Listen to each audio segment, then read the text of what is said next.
Hey, this is Sam here from kitchengadgetsclub.com and also the voice behind the popular Kitchen Gadgets podcast, Magic with Gadgets.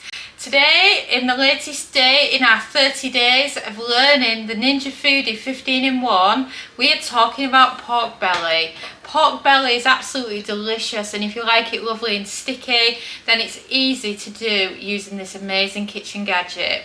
We're going to be using the steam bake setting, so that means you could also make this recipe if you have, say, the Ninja Speedy as well, and it's just a lovely, really easy way of doing it, and much quicker compared to the pressure cooking method or just doing it slow in the pan. So this is some that I made earlier, and it's lovely and creamy and yummy. I mean, I've done it with a really, really sticky sauce. As you can see, this is good. Proper Chinese style as well.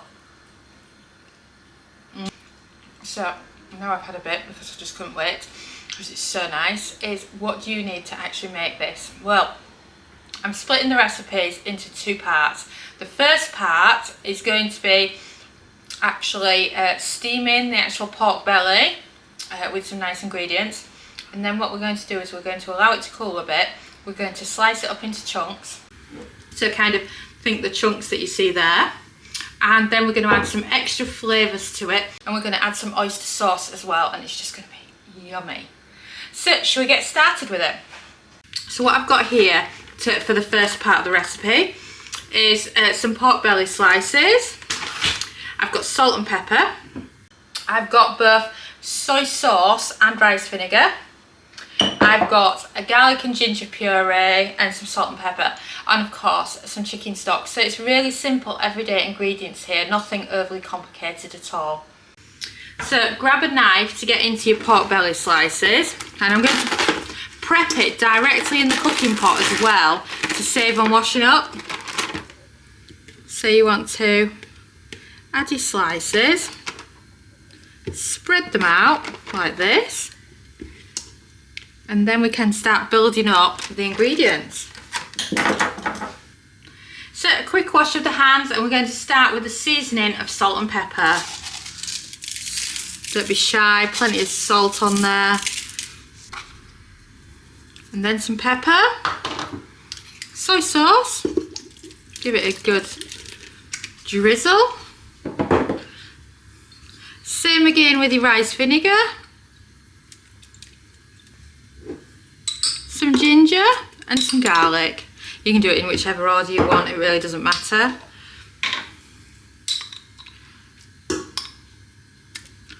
Right, and then once you've done that, give it a mix with your hands. Just make sure they've all got a well coating of it all. And then pop them back into position. And all that's left now is to add the stock, so I'm just going to give my hands a quick wipe. So a quick wipe with the hands, and we're going to finish by adding in your chicken stock. This is the equivalent of 2 cups, which is just short of 500ml. So if you're in the UK or Australia, I would just say just half fill your 1 litre container and then pop it in. And if you look there, if you look close up, you can see where the liquid is to where the pork is, and that's the perfect quantity.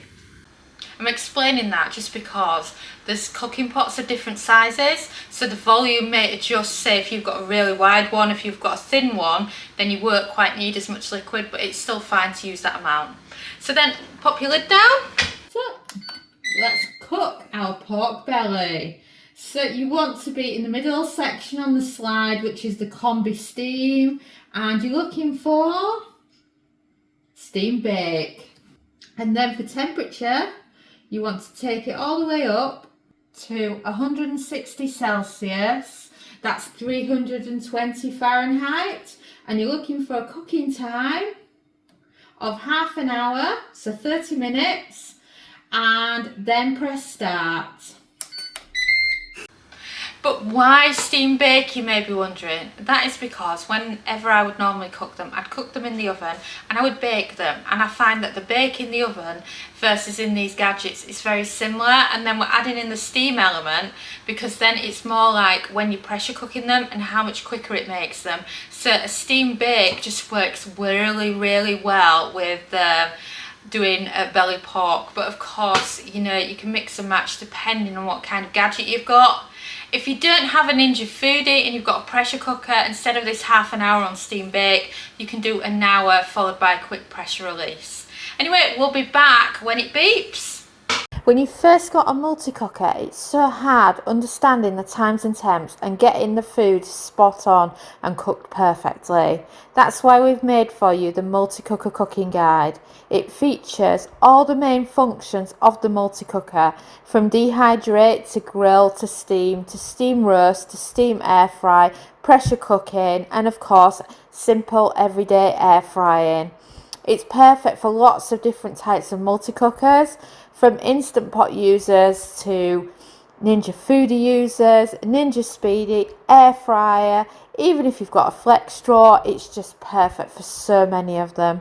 You'll find the link below in the description and you can pre-order it now. And now let's get back to the video.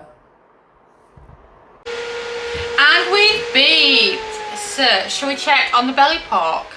Over. And then you can lift up the lid, but no, we are going to steam a lot. Oh yes, we've got a good steam on us. So I'm just going to wait for the steam to go and I can give you a closer look. Oh, the steam went quick that time. So as you can see, you've got a build up around here. It's just the spit as it's cooking. So don't worry, it's very easy to clean. Just your usual damp cloth when you're doing your washing up, it's fine. So now we're going to get to the next stage, and that is chopping them up, getting it on saute and adding the lovely sauce. So I'm just going to go get my supplies and we can get started. So they're still quite warm, but we need to get them out, so we're just going to use tongs for this, because as soon as you use a fork they just fall apart because they're that tender. So get underneath with your tongs. Oh, this is so good.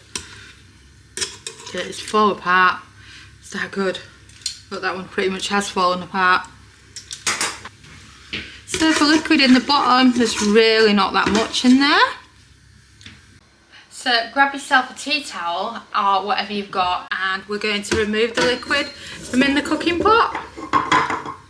So if you can see how much is left over. Now it doesn't matter if there's a dribble still in there. And then for reference, that's how much we've been left with. And next, pop it on saute, but do it on one of the lower ones. I've gone with level 2 because otherwise it'll start spitting at you. Pop it on, and then you want to add a little bit of olive oil. It'll soon warm up, so you have to be quick, or you can do this after you've chopped it. So then knives and forks work better because it's quite hot.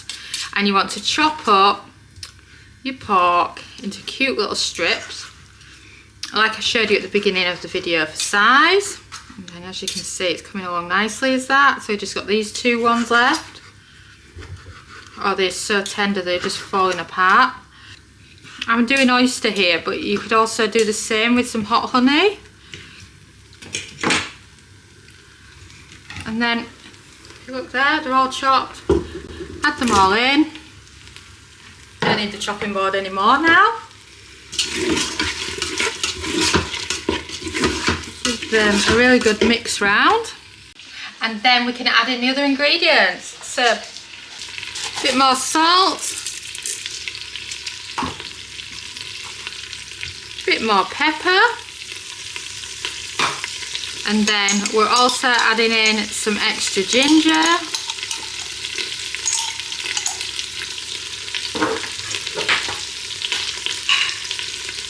Lemongrass paste,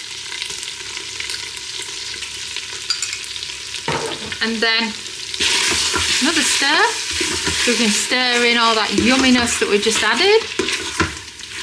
And then we've just got one final ingredient to add in, and this is my favourite. I've been using these since before I even had kitchen gadgets, and it's the oyster and spring onion dipping sauce. What I love about these particular ones by Blue Dragon is they're really, really thick, so they're great for getting that really, really thick stickiness on top of your Chinese food. So I'm going to move this back into position better so that you get a central view of it. There we go, it's just sizzling away nicely. And then squeeze it in over the pot, obviously, so we don't make a mess. You get quite a lot out of one of these. And I find a lot of the supermarkets often have them on a special deal as well. So give it a good stir. Oh, and there you have it. You have beautiful belly pork. Oh, I mean, just look at that. Look at that. Doesn't that look fantastic? It's just absolutely amazing and so easy for you to make at home using your 15-in-1. And it's also great for one of the days because we all love some Chinese food, don't we? And it's just a quick way to do it. You can also add Chinese 5 spice. You can make it Korean and use Korean flavours if you want. There's just so much choice and it's just so nice. Thanks so much for watching our YouTube video. It feels so amazing that you've stuck around to the end. And of course, that must mean that you like our videos. So why not also follow us on social media? You can find us at the Kitchen Gadgets Club on Facebook and on Pinterest, TikTok. We're Kitchen Gadgets Club. You can subscribe to our YouTube channel for more great videos like this one. And you can also find us at kitchengadgetsclub.com, where we have a membership that shares brand new kitchen gadget recipes every week. And we also have lots of great ideas, resources, tips and tricks. And we are an ovenless kitchen, so we teach you exclusively how to cook with kitchen gadgets. And a ciao for now.